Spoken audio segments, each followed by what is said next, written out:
বন্ধুরা আজকে আমি রান্না করব দই দিয়ে চিকেন। মশলাটা কষানো হয়ে গেছে, আমি এবার চিকেনটা সম্পূর্ণটা দিয়ে দেব।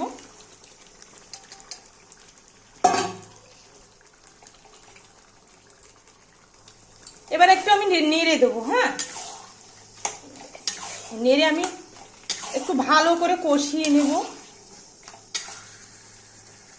দেখো চিকেনটা একটু আমি ঢেকে দিয়েছিলাম।